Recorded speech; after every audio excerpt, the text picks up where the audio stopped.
ክፍል 5 ለህይወት ሥራ መዘጋጀት።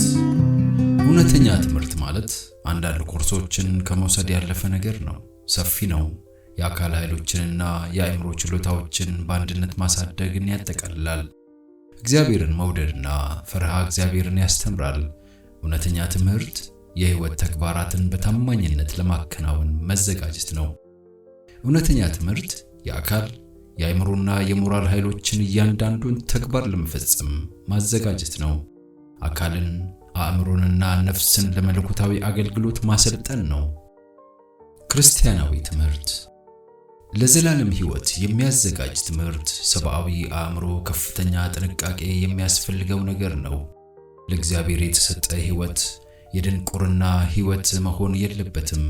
ኢየሱስ ወንጌልን እንዲሰብክ ያልተማሩ አሳ አጥማጆችን ስለመረጠ ብዙዎች በትምህርት ላይ የተቃውሞ ድምጽ ያሰማሉ። ኢየሱስ ወዳልተማሩት እንዳደላ አጽንተው ይናገራሉ። ብዙ የተማሩና የተከበሩ ሰዎች ትምህርቱን አመኑ። እነዚህ ያለ ፍርሃት ሕሊናቸው ላመነው ነገር ቢታዘዙ ኖሮ ኢየሱስን ይከተሉት ነበር።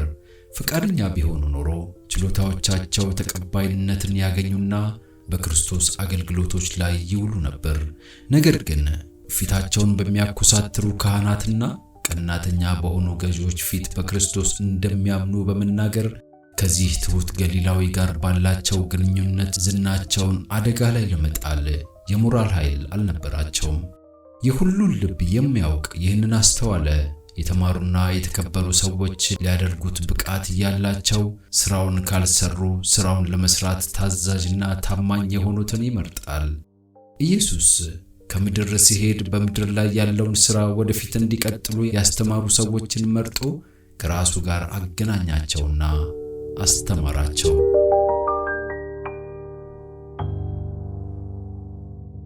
ክርስቶስ የዓለም ብርሃን ነበር። እርሱ የእውቀት ሁሉ መሰረት ነው። እርሱ ያልተማሩትን አሳ አጥማጆችን ሊሰጣቸው የሚችለውን ታላቅ ተልእኮ እንዲቀበሉ ብቁ ሊያደርጋቸው ችሏል። ለእነዚህ ዝቅተኛ ሰዎች የተሰጠው የእውነት ትምህርት ታላቅ ጠቀሜታ ነበረው። ዓለምን ሊያንቀሳቅሱት ነበር። ኢየሱስ እነዚህን የዋህ ሰዎች ከራሱ ጋር ማገናኘቱ ቀላል ይመስል ነበር። ነገር ግን አስደናቂ ውጤት የሚያስከትል ክስተት ነበር። የተጠሩት ቃላቶቻቸውና ስራዎቻቸው ዓለምን እንዲለውጡ ነበር። ኢየሱስ ትምህርትን አልጠላም፣ አልናቀም። የተማረ አእምሮ በፍቅርና በፈርሃ እግዚአብሔር ከተቀደሰ የእርሱን ሙሉ ተቀባይነት ያገኛል። በክርስቶስ የተመረጡት ያልተማሩ ሰዎች በሰማይ ንጉሥ የማሰልጠን ተጽዕኖ ስር በመሆን ከእርሱ ጋር 3 ዓመት አሳልፈዋል። ክርስቶስ ዓለም ከሚያውቃቸው መምህራን ሁሉ ታላቅ መምህር ነው። ወጣቶች ራሳቸውን ለእርሱ ቀድሰው የሚሰጡ ከሆነ እግዚአብሔር ከነመክሊታቸውና ፍቅራቸው ጋር ይቀበላቸዋል።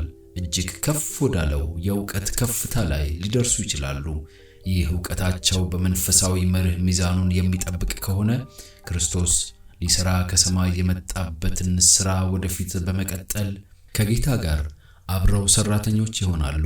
በእኛ ኮሌጅ ያሉ ተማሪዎች የሳይንስን ዕውቀት የማግኘት ብቻ ሳይሆን የተስተካከለ ባህሪ እንዲኖራቸው የሚረዷቸውን መልካም ጠባያት እንዲያሳድጉና እንዲለማመዱ የሚረዳቸውን ትምህርት የማግኘት ጠቀሜታ ዕድሎችም አሏቸው። እነርሱ ኃላፊነት የሚሰማቸው የእግዚአብሔር የግብረገብ ወኪሎች ናቸው። የሀብት፣ የስልጣንና የእውቀት መክሊቶች ሰው በጥበብ እንዲገለገልባቸው ከእግዚአብሔር ባደራ የተሰጡ ናቸው። እነዚህን የተለያዩ መክሊቶች አመጣጥኖ አከፋፍሏል፣ ለእያንዳንዱ ሥራ ሰጥቷል።